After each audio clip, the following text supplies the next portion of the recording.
So there I am, reclined in the dentist chair. My mouth is wide open. And the dental hygienist, Kathy, we'll just call her Kathy.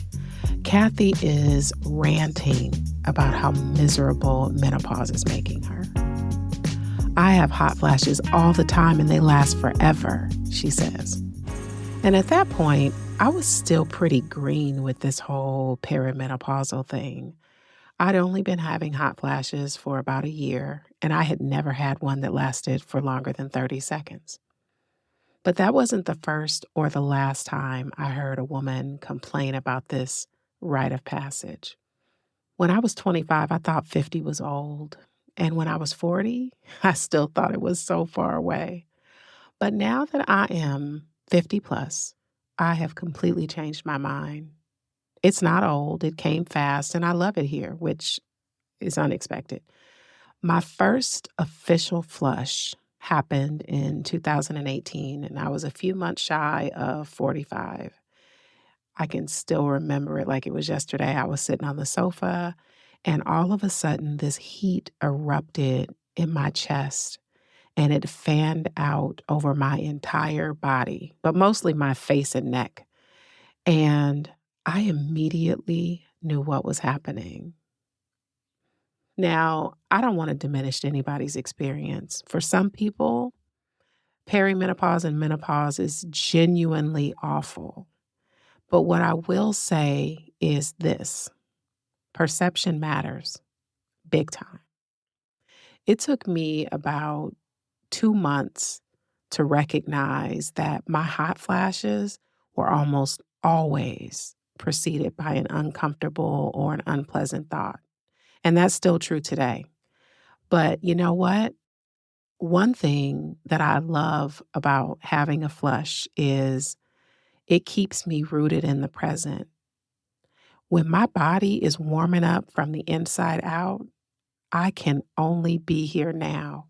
I can't go anywhere. Like, I am deeply rooted in the moment. And that's a good thing. That's a good thing. But this episode isn't about hot flashes. Today, I want to talk about the unexpected. And love is like that, right? Sometimes, not always, but sometimes love sneaks up on you and it feels like it's beyond your control, like a hot flash. Again, perception is everything. Here's a quote from Bell Hooks. Our hearts connect with lots of folks in a lifetime, but most of us will go to our graves with no experience of true love. That's deep and sad, right? But that's why we're here. That's why we're here. So today, I want to offer you 7 profound ways to add more love to your loving. So here's the intention. I hope that this transforms how you offer and receive love. That's my intention. I want to help you change the way that you give it and how you take it. Okay? All right, let's dive in. So, number 1, recognize the difference between love and care. And this was something that I really couldn't wrap my head around very well until I read Bell Hooks' book called All About Love. And in the book, she talks about how we often conflate love and care. And the two are related, but they're not the same thing. Care is what you do. Love is how you choose to be. So let's just talk a little bit about how to distinguish between the two and why it matters, okay? Care is tangible. It's making dinner, remembering birthdays, and doing the laundry, And this is important stuff because caretaking makes us feel cared for, right? But love is the energy behind those actions. It's the patience when your partner is getting on your nerves, the forgiveness when people mess up, and it's the joy that you feel for someone else's success. Here's another quote from Bell Hooks. Care is a dimension of love, but simply giving care does not mean we are loving. I'll just let that simmer for a bit. Okay, so here's an example, and this is plucked from real life with permission. So I had this client, we'll call her Sarah, and she was frustrated because she felt like her husband didn't love her anymore. They had been together for a long time and she wasn't feeling the love. And when we dug deeper, she realized that the reason she was struggling to really put her finger on it was because he was still caring for her. I mean, he was still doing all the right things, taking the trash out and, dropping their kids off at school and, you know, helping around out around the house. Like everything looks good on paper, right? Everything looked good on paper. But the love, that intention and energy was missing. And recognizing the difference allowed Sarah and her husband to have a real conversation about where they were at in their relationship. And it was uncomfortable. Of course, it was uncomfortable. But once they were able to name the thing, they were able to start reconstructing and rebuilding. And in case you're wondering, because I know you're nosy, because I'm nosy too, they did get it together. They got it together and they were able to put the love back in their relationship, to infuse the love with loving, right? Love, that loving energy. So how did they do that? Well, they came back in the room. In other words, they stopped going through the motions and they offered their presence to each other because love requires presence. Care you can do on autopilot, and which that sounds shitty, but it's true. Care is something that you can get at a restaurant, you could get at a hotel, in a hospital, right? But people who serve you do not have to love you. And sometimes that includes the familiars, family, friends, lovers. I'm just saying, like, it's not pleasant to think about, but it's true. And if y'all would like me to unpack this a little further, let me know. You can shoot me an email. I'd be happy to dedicate an entire episode to just untangling love and care. But for now, I just wanted to give you a little overview. And that brings me to the second point I want to make, which is choosing love consciously. Love is not something that just happens to us. It is a choice. Here's a quote from M. Scott Peck. Love is as love does. Love is an act of will, namely both intention and an action. Will also implies choice. We do not have to love. We choose to love. Love is not about waiting for the right person or the right moment. It's a decision. So in theory, you could love anyone. You could choose to love everyone, right? In theory. So how often have you heard yourself or someone else say, I fell in love? And we say it like we fall in love. We say it like it's like tripping over uneven pavement and biting the dust, right? But what would happen if we changed our language? What if instead we said, I choose to love?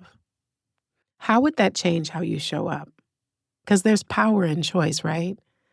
And by changing the language, it puts us back in the driver's seat. That means that even on hard days, and let's be real, there are plenty of those, we can still choose love. To take it a step further, we can still choose to be loving. What would happen if every morning when you wake up, you made a conscious decision to love? Like if you said out loud, today I choose to love. And then you could offer that to yourself first, right? Try it on and see if it changes your interactions throughout the day. I don't believe in doing anything arbitrarily or just believing anything, but I do believe in testing theory. So try it on and see what happens. Now, on to the next one. And this one is crucial.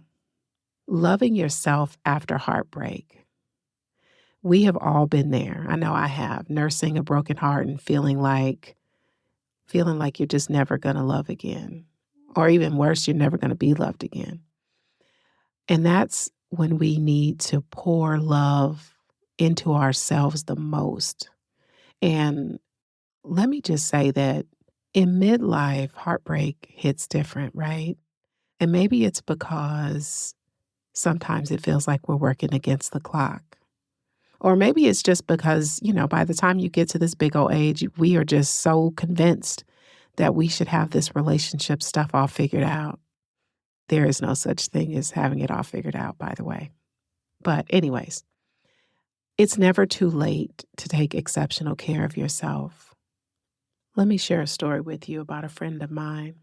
She and her partner had been together for 18 years when one day he was like, I'm leaving you for somebody else. Naturally, she was devastated. She had just turned 50 and had made all these plans, and suddenly the bottom fell out of her life, right? And for weeks, she could barely get out of bed.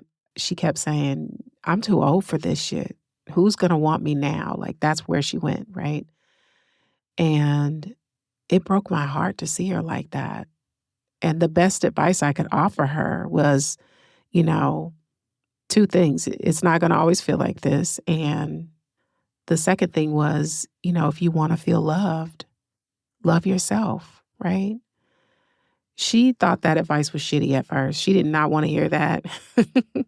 She did not want to hear that. And then one day it was like the fog lifted and she was like, you know what? I'm done feeling sorry for myself and I deserve better. And that was like the beginning of this really beautiful journey. She started really taking care of herself. At first it was outside in, she would buy herself flowers and she was doing stuff that she always thought about doing but hadn't had the guts to do. She would treat herself to dinner, and the next thing you know, she was exercising and meditating and going away for the weekend by herself. About a year later, she said she was grateful for that heartbreak. And she wasn't grateful because it hurt, because it did terribly. It hurt really bad. But she was grateful that it happened because if that hadn't occurred, she may have never taken the time to really and truly love herself. And now she's in the best shape of her life, mentally, physically, spiritually. And these days she is attracting amazing things into her world. And that includes potential partners. But, she's not ready. She's still feeling her way and keeping her options open. And part of that is because she's already found what she's looking for. It was staring at her in the mirror the whole time. So the moral of the story is you are the love of your life. And you don't have to be nursing a broken heart to love yourself. But by giving yourself the things you want someone else to give you, you literally call in things you want. It's funny, right? It seems so deceptively simple, but it's true. It's true. Number 4, practice radical honesty. And this one might be a tall order, but hear me out. Love is the truth. It's our true essence. It's at the core of who we are, right? So that must mean that when we are loving, we are showing up as the most real version of ourselves, right? So would that mean that if we truly love someone, ourselves included, we would be honest? Yeah? Here's a quote from Dr. Anna Lampke. Telling the truth is essential for mental and physical health, and it improves our lives despite being painful. So practicing radical honesty is not easy. And the reason it's not easy is because deception is inherent. It's inherent. And we also learn it. We learn it when we're young. And most of us grew up watching the adults around us tell these sweet little lies, right? I can still remember being a kid and wanting to answer the telephone. Like that was such a big deal. I wanted to answer the landline. And I can still remember times when, my mother or my father would say, if it's so-and-so, tell them I'm not here. I know y'all can relate. You can relate to landlines and being encouraged to lie. At the same time, we were told not to lie when they were asking us something. It was very strange and very confusing. So, not only do we learn how to lie as children, but sometimes it's encouraged. So, no wonder truth telling can be so challenging, even over 50, right? And statistically speaking, they say that the average adult tells between 0.59 and 1.56 lies daily. And not because we're just horrible, but because self preservation is the first law of nature, right? And a lot of us lie because we think we're going to get in trouble. Even now that we are grown, we still think we're going to get in trouble. And so we lie about stuff. So deception is just built into the design. And not just for humans, other animals can be deceptive too. Like if you've got a pet, you know what I'm talking about, right? So don't be hard on yourself. But get this, honesty is about more than spilling the beans. Radical honesty means saying, I don't know when you don't know. You don't have to that you know when you don't know. It means admitting when you're scared or unsure and expressing your needs without manipulating, right? Like just saying, like, this is what I need without the expectation, also, without expecting your need to necessarily be provided for. Just being able to state your facts, right? That's radical honesty. And radical honesty is medicinal. It's a salve that heals shame, it diminishes loneliness, and it breeds connection. Not only that, but taking responsibility for your thoughts, your actions, your choices, your feelings, your needs, your wants, that is empowering. It's empowering. And yes, it's uncomfortable at first. That brings me to number 5. So, speaking of discomfort, number 5 is embracing vulnerability. Now, I could go on and regurgitate some Brene Brown research, right? But Google could tell you all that stuff. But what I want to tell you is this: vulnerability in midlife relationships isn't just about, like I said, spilling the beans or ugly crying in front of your partner. Although that's okay. I do it. It's okay. But vulnerability is about having the guts to show up as your whole messy self. And if you are perimenopausal or menopausal, that includes your hot flashes, your mood swings, and all that other stuff. But it's also about admitting that you're scared shitless about your changing body, or that nagging fear that you somehow lost your mojo when you hit 40, right? Vulnerability is saying to your partner, hey, I need you to hold me right now. And sometimes that request comes when you're feeling all prickly and you really just want to push them away, if we're real, right? Vulnerability is risky, but it's also the formula for deep connection. Because when you let your guard down and you show your soft, squishy bits, you're basically saying, this is me, no filters. And honey, that kind of authenticity, it's giving magical. And it also makes you feel like you're walking around butt ass naked, right? But it's worth it. Here's a little footnote before we go on to number 6. Be discerning about your vulnerability. You know, it's not for everybody. Like, it's not something you dole out to everyone. Not at first, anyway. Like, you have to get comfortable with the discomfort of vulnerability before you can offer it generously to whoever is in your presence. You know, where we're going, where we'd like to get to, of course, is to the place where we don't have to put boundaries on everything. But that, in order to get there, first you got to have boundaries. So if vulnerability is something that's new to you or that makes you feel exceptionally uncomfortable, be discerning. Start with your inner circle. Like, start with the people, like Brene Brown says, that fit on your little sticky note, like your sticky note people. And then lean in with those people first. Now, on to number 6. Remember how I said hot flashes keep me present? Okay, well, number 6 is about cultivating presence. And here is one of my absolute favorite quotes from Zen Buddhist John Tarrant. I think that's how you say his name, John Tarrant.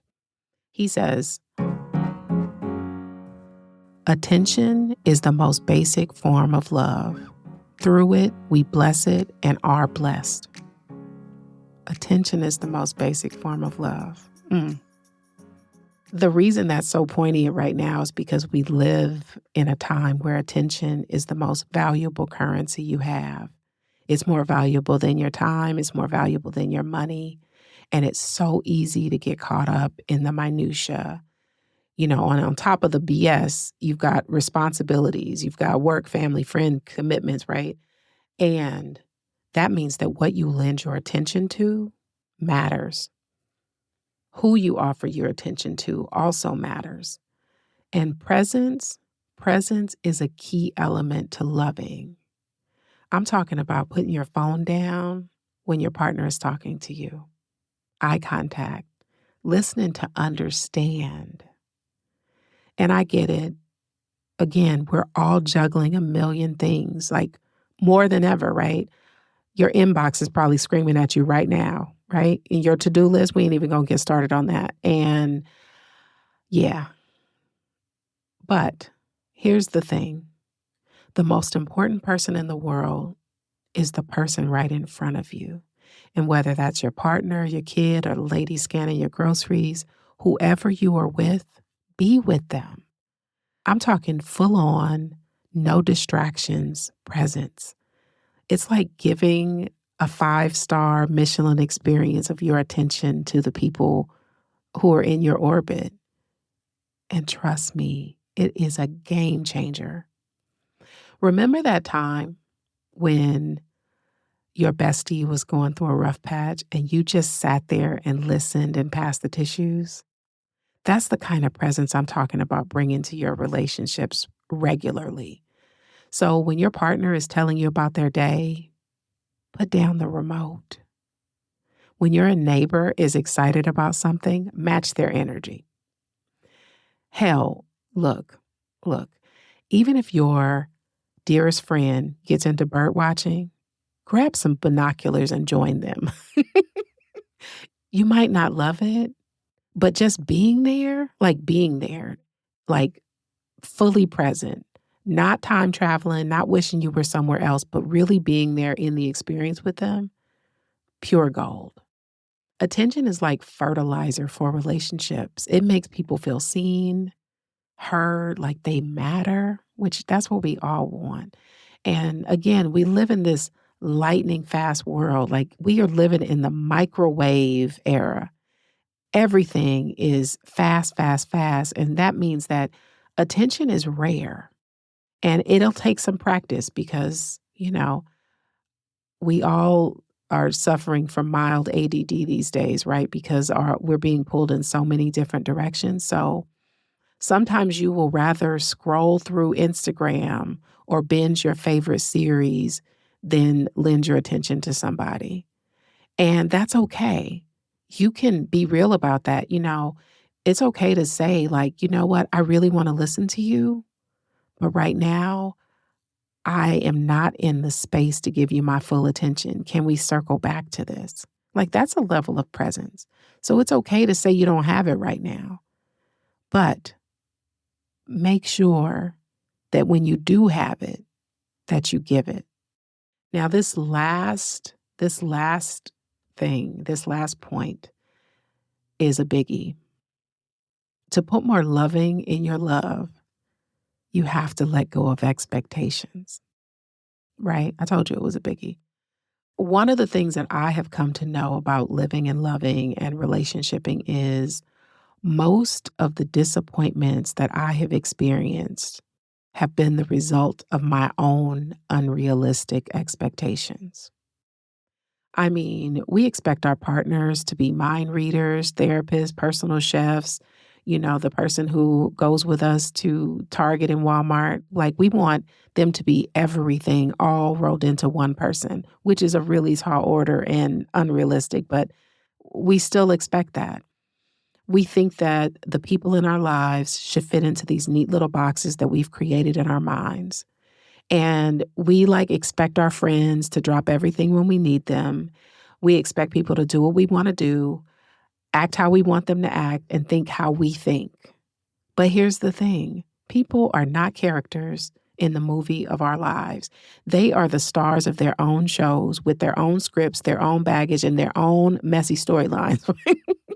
We are not the center of their world. And I'm not saying that we should settle for relationships that don't serve us. That's not what I'm saying. But maybe we need to take a step back and look at the real people in front of us, not the ideal version of them that we've conjured up in our minds.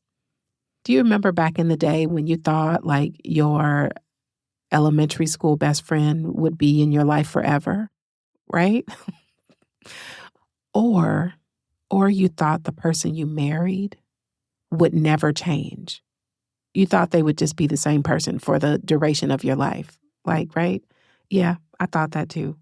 But people grow, people change, and sometimes we grow apart, and that's okay. Here's what I propose. Instead of expecting people to be who we think they should be, how about we start appreciating who they actually are? So that friend that's terrible at texting you back, but always shows up when you really need them, they're a keeper. And I'm that friend, by the way. I'm sometimes terrible at responding to things, but the people that know me and love me know that I might not call you back right away. I might not respond to your text immediately, but if you need something, I got you, right? So if your partner can't read your mind because they're not designed for that, but they do a great job of listening to you without judgment, golden. So this is about shifting from you should to I see you. It's about recognizing the unique gifts that each person brings to our lives rather than focusing on what they're not giving us. When we let go of expectations, we open ourselves up to genuine connection. And, maybe your sister will surprise you with a depth of understanding you never knew she had, or you'll discover a new level of intimacy with, someone that you struggled to connect with in the past. You just never know. And if you catch yourself thinking what someone should be doing, just flip it. Find something to genuinely appreciate about them instead. And this is not easy stuff, not at first, but managing your expectations is relationship revolution. And at the end of the day, love in all its form isn't about molding people into our perfect vision. It's about embracing the perfectly imperfect humans in our lives just as they are, the same way we want to be embraced, right? So expectations are the fastest way to resentment. So if we start practicing just letting people be who they are in the moment, it doesn't mean that they'll never change. It doesn't mean that they can't grow. It means that we accept who they are. And that also means that they can accept who we are, right? It's a beautiful thing. So I want to close with this. Love is not about grand gestures or fairy tale endings. It's about showing up every day to this beautiful, messy reality. And again, love doesn't just happen to you. It's a choice you get to make every morning when you open your eyes and every night when you close them. This isn't just about romantic love. I'm also talking about all the relationships in your life. Your kids, your friends, your coworkers, that neighbor who brings in your trash can for you, everyone. Love is a muscle, and the more you use it, the stronger it gets. So flex that muscle. And when you mess up, because you will mess up, we all do, that's when you take a deep breath, own your shit, give yourself grace, and try again. Because love is showing up imperfectly again and again. So until next time, keep loving, keep choosing, and keep embracing the reality, the unexpected, the messiness of what is. And remember, love is loving.